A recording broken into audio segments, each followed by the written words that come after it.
Hello, friends and community of NorthCare. My name is Paul Williams, and I am one of the Vice Presidents of Clinical Operations at NorthCare. I'm also a licensed professional counselor, and I specialize in dialectical behavior therapy. That's important today because in this short video, we'll be using the concept of dialectics.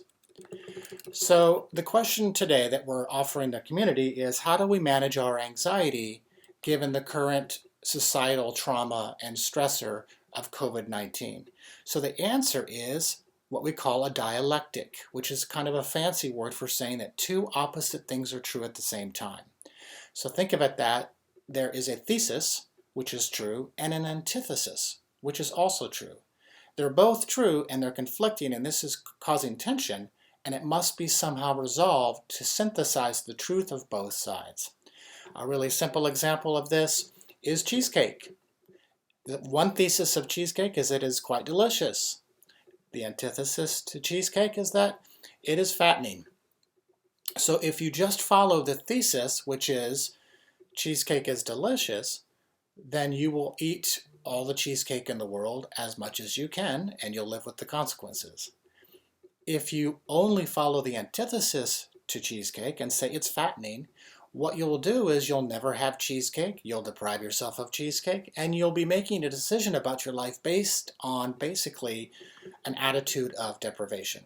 So how do you resolve that? Well, for some people, resolving the dialectical dilemma of cheesecake is in fact to have some cheesecake, a little bit of the time, and to savor that little bit of cheesecake so that you still are honoring both the fact that cheesecake is delicious and the fact that it's fattening.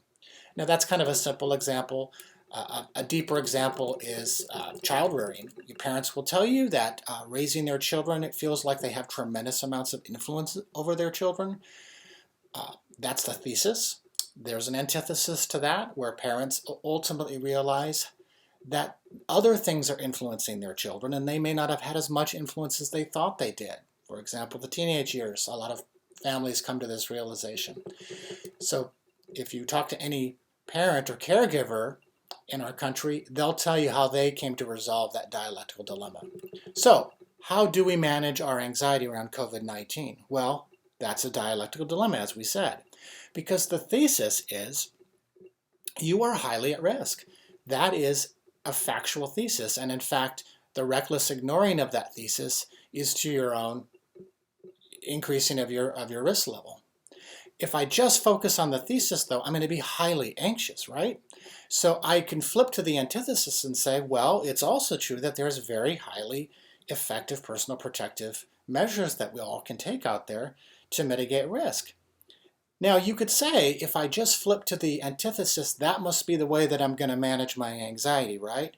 But that's not how dialectical dilemmas work. As long as you're operating with thesis or antithesis, you're probably going to maintain anxiety. Why? Because if I say I'm only going to focus on personal protective measures, it's all I'm going to focus on every day, all day, weekends, evenings, during the week, that's it. That's all that I'm going to think about is how I could be as effective as possible with my personal protective measures. Are you less anxious? No, you're not. Probably not. So to come to the most balanced approach here, you have to come to the middle path, it's called, in dialectical dilemmas. How do you get to the middle path?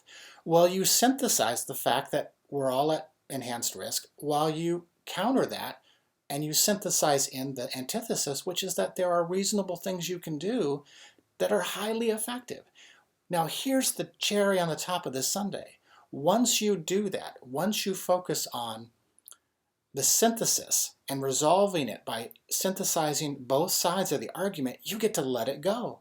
And when you let it go, you're not constantly ruminating on it because you resolved the dilemma. And now you can focus on what is not anxious. In other words, you can focus on creating a life worth living in the context of this temporary stressor while not becoming preoccupied or ruminating on this temporary stressor. And in that, your anxiety goes down. So I hope you enjoyed this video today. Please do keep your eyes and ears open for future videos. And it's been great spending time with you today. Take care.